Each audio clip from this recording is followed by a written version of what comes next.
et bienvenue sur le podcast des nouveaux rentiers. Aujourd'hui, on va voir les biais cognitifs qui te font perdre de l'argent en bourse. Parce que c'est en fait des choses que je retrouve souvent dans les appels téléphoniques que j'ai en ce moment avec les débutants. Je constate qu'il y a toujours un petit peu un ou des fois la totalité de ces biais cognitifs. Donc on va voir ça ensemble. Et avant, du coup, j'ai une question pour toi. Est-ce que tu as déjà pris une décision en bourse qui, avec du recul, te semble complètement débile? Tu te dis pourquoi j'ai vendu ce truc-là, pourquoi j'ai racheté cette action alors que ça sentait mauvais, etc.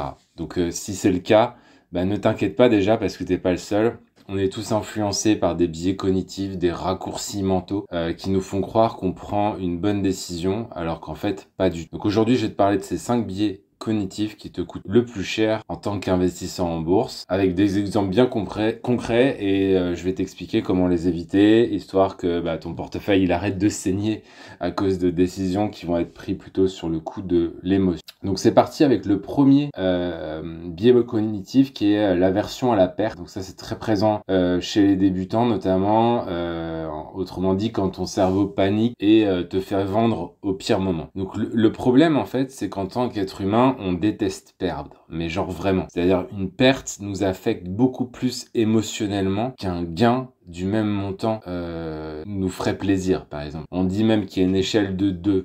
C'est-à-dire que tu vas te souvenir 2 fois plus facilement des pertes que des gains. Du coup, en fait, quand le marché baisse, rentre en crise, etc., un peu trop fort, on va voir notre argent potentiellement qui va baisser. Pas forcément être en perte, mais ne serait-ce que baisser mois après mois. Et du coup, en tant que débutant, on peut être amené à paniquer. Souvent que, en plus, tout ça, c'est amplifié par les médias. Donc, si c'est un moment où tu maîtrises rien et en plus, tous les médias te disent c'est la crise, c'est la fin du monde, en fait, tu vas paniquer. Et du coup, en général, ça va te faire vendre au pire moment. Par exemple, je te prends un investisseur qui avait 100 000 euros en actions avant la crise de 2008. Quand la bourse s'effondrait, potentiellement, s'il était débutant, il peut avoir paniqué et vendu après une chute de 30 à 40% sur les marchés financiers. Donc il va prendre une perte manifestée de moins 40 000 euros, alors qu'en fait s'il avait tenu bon, s'il avait même on va dire réinvesti en faisant tout simplement un petit montant tous les mois, une capacité d'épargne mensuelle, il aurait bien sûr tout récupéré aujourd'hui et il aurait même gagné beaucoup d'argent aujourd'hui s'il n'avait pas vendu, mais malheureusement en tant que débutant, souvent il va vendre au pire moment et il va plus vouloir entendre parler de la bourse de sa vie. Donc comment éviter ça? Je te dirais avant de vendre, pose-toi cette question, si tu es en train de réagir avec tes tripes ou avec ton cerveau. Est-ce que c'est une décision émotionnelle ou rationnelle? Et si c'est émotionnel, attends quelques jours avant de le faire. Calme-toi, reprends tes esprits, fais une analyse froide de ce qui se passe et éventuellement reviens sur cette décision quelques jours plus tard. Ça te permettra d'éviter de faire plein de bêtises concernant notamment ce biais de l'aversion à la perte. Le deuxième biais dont je voulais te parler aujourd'hui, c'est le biais de confirmation. Ça, c'est en fait quand tu ne cherches que et uniquement que les infos qui te confortent dans ton choix. D'ailleurs, on retrouve beaucoup, petit aparté, mais on retrouve beaucoup ce biais de confirmation sur les réseaux sociaux parce que comme tu le sais, il y a des algorithmes. Donc en fait, dès que tu vas être intéressé par un sujet ou que tu vas vouloir regarder un sujet d'un certain prisme finalement, où tout le monde est un peu d'accord dans cette gamme-là, et en fait, en général, le réseau social va te proposer que des choses qui vont dans ton sens. Et il n'y a rien de pire que ça, parce qu'en fait, tu n'as plus d'esprit critique sur ce que tu es en train de regarder, puisque tout le monde est d'accord avec toi, et il n'y a plus d'esprit critique vraiment sur ce que tu es en train de regarder. Donc ça, c'est petit aparté sur les réseaux sociaux, et c'est pour ça que, à titre personnel en tout cas, je suis de moins en moins consommateur de réseaux sociaux. crypto parce que j'ai juste l'impression de perdre mon temps en fait, plutôt que de lire un bon bouquin, de passer du temps avec ma fille ou autre, ou même regarder une bonne série. Les réseaux sociaux à l'inverse vont plutôt me faire perdre du temps. Donc le problème sur ce biais de confirmation, c'est que si on revient sur la partie bourse, tu vas être convaincu que si tu achètes cette action, je te prends, je sais pas, par exemple LVMH, tu investis dans LVMH, tu dis ouais le luxe c'est le fleuron français, c'est obligé que ça fasse que monter. Et ben en fait tu vas lire que des articles qui vont aller dans ton sens. Donc tu vas chercher pourquoi le luxe a un beau potentiel sur les prochaines années. Tu vas vraiment chercher des infos qui vont aller dans ton sens d'interprétation. Et tu vas ignorer toutes les informations potentielles qui vont aller à l'encontre de ce que tu as envie de faire. Je te donne un exemple. Par exemple, tu as une conviction sur une action, puis tu as vu que Warren Buffett il était pas d'accord avec toi. Tu vas te dire Warren Buffett se trompe et moi je sais que ça va monter. Il y a quand même beaucoup plus de chances statistiquement que Warren Buffett ait raison et que toi t'aies tort. Donc voilà un exemple concret. Je peux te donner aussi un autre exemple. Si tu achètes une action tech qui cartonne, parce que par exemple en ce moment tout le monde parle d'AI, tout le monde parle d'intelligence artificielle. Donc peut-être que tu vas chercher une action qui est dans ce domaine-là, dont tout le monde parle en ce moment. Et en fait tu vas ignorer pas tous les signaux qui montrent une surévaluation de cette action, des signes potentiels de ralentissement au niveau de la boîte, le fait qu'elle soit pas encore rentable et qu'elle soulève des fonds, je ne sais quoi, tous les signaux un peu négatifs comme ça, tu vas les mettre de côté, tu vas prendre que ce qui t'arrange. Résultat, le marché peut très bien corriger et tu peux te prendre une claque monumentale parce que tu as acheté finalement au pire moment, parce que quand il y a des effets de mode, les marchés ils anticipent souvent bien avant que toi t'aies l'idée d'aller voir. Donc tu peux être sûr qu'en ce moment, par exemple, le marché de l'intelligence artificielle, il est déjà surévalué. Ils t'ont pas attendu les institutionnels t'ont pas attendu pour mettre des billes dans ce domaine-là. Donc si tu mets des billes en ce moment, c'est très probable que ça soit quelque part un petit peu trop tard. Donc fais attention à ça. Pour éviter ça, force-toi à lire tout simplement des avis contraires à ce que tu penses avant de prendre une décision. Pose-toi cette question. Pourquoi quelqu'un penserait que je me trompe? Je te la répète, pourquoi quelqu'un penserait que je me trompe? Et va chercher des infos qui vont aller vraiment à l'encontre de ce que tu penses, en fait, pour voir justement cette décision critique et avoir aussi quelqu'un en face qui te dise non, en fait, c'est pas forcément la meilleure solution. Ça, c'est le deuxième biais cognitif. On va passer au troisième qui est très répandu, c'est le biais de l'ancrage. Ça, c'est quand tu refuses de lâcher ton prix d'achat comme si c'était sacré, que tu avais fait une prière autour de ton prix d'achat. Et le problème, tu vas peut-être te reconnaître, tu achètes une action, je sais pas, à 50 €, maintenant elle vaut 30 €.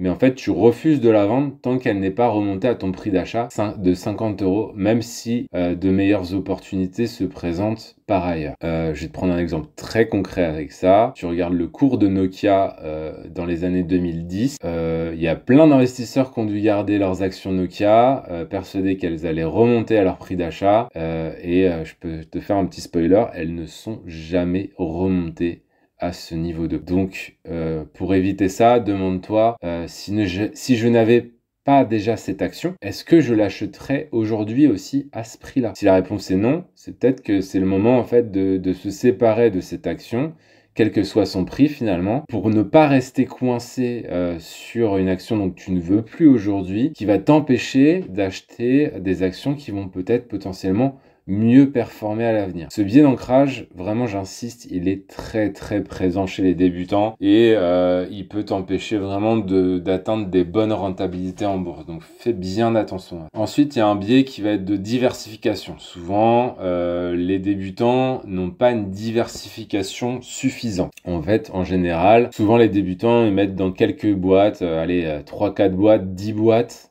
parce qu'en fait ils ont des sommes limitées. Donc forcément, ils vont pas pouvoir aller chercher 36 sociétés. Et en fait, ça revient à mettre un peu tous les œufs dans le même panier. Et je te prends un exemple. Tu es tellement convaincu que la tech, le Bitcoin, les énergies renouvelables sont l'avenir que en fait, tu mets tout ton capital dedans.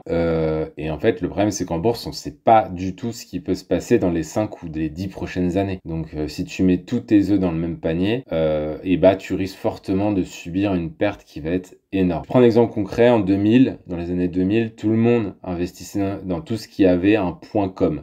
Quelle que soit la boîte, quel que soit si elle gagnait de l'argent, qu'elle perdait de l'argent, tout le monde s'en foutait. À partir du moment où c'était une boîte qui avait une exposition sur Internet, il levait des fonds, il rentrait en bourse, etc.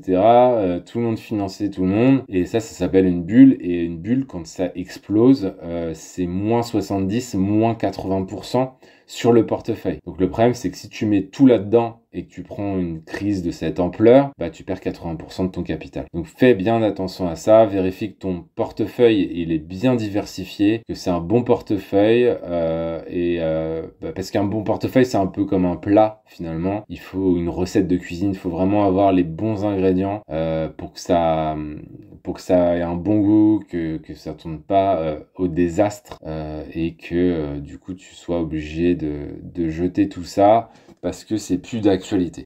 Ça, c'était le 4e biais. On passe au 5e, qui est un biais plus, on va dire, de quelqu'un qui a commencé à investir et qui se sent pousser des ailes. Ça va être le biais de l'excès de confiance. Quand tu penses commencer à être un génie du trading, jusqu'à ce que tu te prennes une raclée.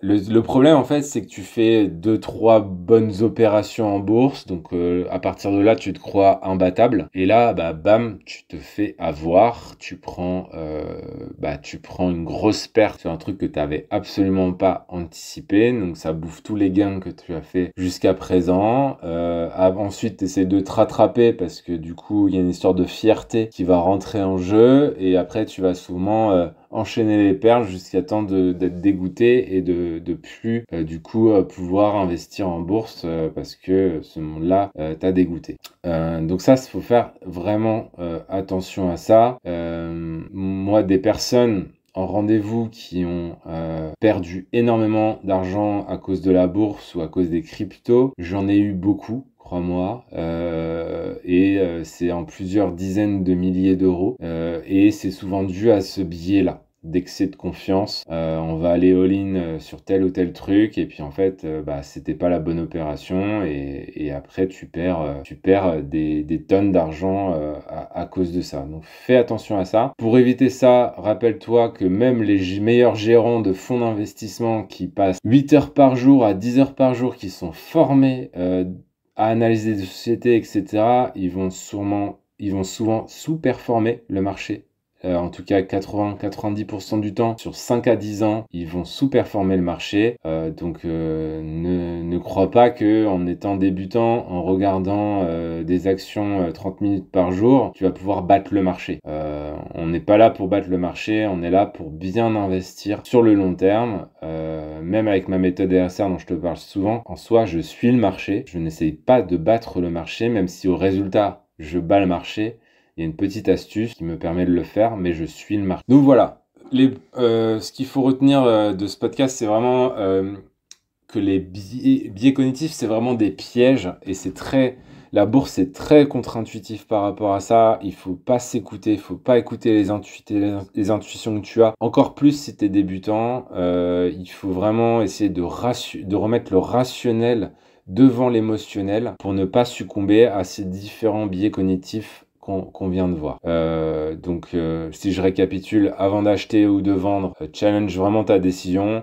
Est-ce que c'est rationnel ou est-ce que c'est juste une réaction qui va être émotionnelle sur ce que je suis en train de faire? Lis des avis qui sont contraires au tien, ça fait mal à l'ego, mais c'est hyper important. Diversifie ton portefeuille pour éviter les claques monumentales. Faut aussi accepter que perdre en bourse sur du court terme, ça peut faire partie du jeu. L'important, c'est d'avoir une bonne stratégie et de pas tout cramer avec un excès de confiance, justement. Donc fais bien attention à ça. Et surtout, je t'en prie, si tu as vénéré ton prix d'achat avec ce biais cognitif de l'ancrage, pose-toi bien cette question. Est-ce que j'achèterai encore cette action aujourd'hui à quel prix? Si oui, tu es peut-être déjà en train de renforcer. Mais sinon, pense à potentiellement faire des arbitrages, des rotations pour que ton patrimoine performe. Si je peux rajouter une dernière chose à ces biais cognitifs que beaucoup de gens ne font pas, et ça permet aussi de rationaliser tes résultats, c'est de se comparer. Compare-toi à un indice. Si ton portefeuille, tu t'es content de ta perf, mais en fait, tu sais pas combien le marché a fait en 2024, par exemple. Je sais pas, admettons, toi, tu as fait 6%, tu es content, et en fait, le marché, il avait 22% en 2024, en fait, tu es en sous-performance. Donc, du coup, compare-toi, c'est hyper important. Si tu veux en apprendre plus sur la méthode RSR, sur comment je peux t'accompagner à mettre en place une vraie stratégie qui va t'aider à dépasser les 20% annuels sur le long terme, tu as mon site méthodersr.com qui te permettra en fait de voir ma masterclass qui t'aide déjà à prendre conscience de tout ça, comment je fais, comment ça fonctionne, qu'est-ce que c'est la méthode RSR, comment construire une stratégie d'investissement long terme, qu'est-ce que c'est un ETF, qu'est-ce que c'est une classe d'actifs, quels sont les rendements qu'on peut attendre en bourse, etc. Pour en avoir un peu plus d'informations là-dessus, je t'invite vraiment à aller sur mon site. Il y a tout ce qu'il faut sur le site et ça te permettra aussi d'en apprendre beaucoup plus sur ce monde de la bourse et du coup de prendre les bonnes décisions et de pas te faire avoir par tous ces biais émotionnels qu'on peut retrouver en bourse. Si l'épisode t'a plu, n'hésite pas à mettre 5 étoiles, quelle que soit la plateforme de podcast sur laquelle tu es. Ça aide à donner de la visibilité au podcast et à démocratiser la bourse pour le plus grand nombre d'entre vous. J'ai créé ce podcast avant tout en fait pour vulgariser le monde de la bourse et te faire prendre conscience que sans trop de connaissances, on peut faire des choses très intéressantes en bourse. Les rendements boursiers d'ailleurs sont souvent supérieurs à ceux de l'immobilier. La seule différence, c'est qu'en immobilier, on peut emprunter de l'argent à la banque. En bourse, ça va être ton capital. Mais pour moi, si tu fais les deux, comme moi j'ai fait depuis 2010, immobilier plus bourse, tu as le potentiel de devenir rentier assez rapidement. Ça dépendra bien sûr de ton capital, de l'énergie que tu vas mettre dans tout ça.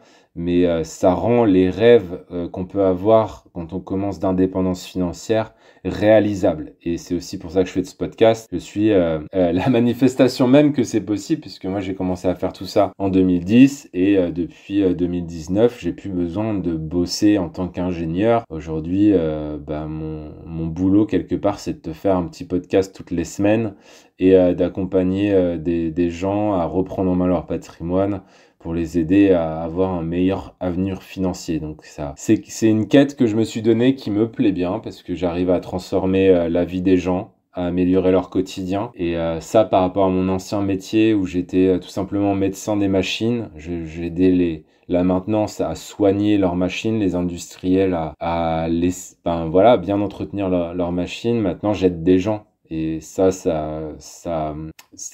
c'est beaucoup plus intéressant si tu veux pour moi. Et je sens un impact plus positif que d'aider des gros groupes industriels à maintenir leur machine en marche. Même si j'adorais mon ancien métier, mais je préfère celui que je me suis créé actuellement. Voilà, écoute, c'est tout pour moi pour cette semaine. Je te donne rendez-vous la semaine prochaine pour un nouveau podcast et je te souhaite une bonne matinée, une bonne journée, une bonne soirée en fonction de quand tu écoutes ce podcast et à bientôt. Ciao, ciao, ciao.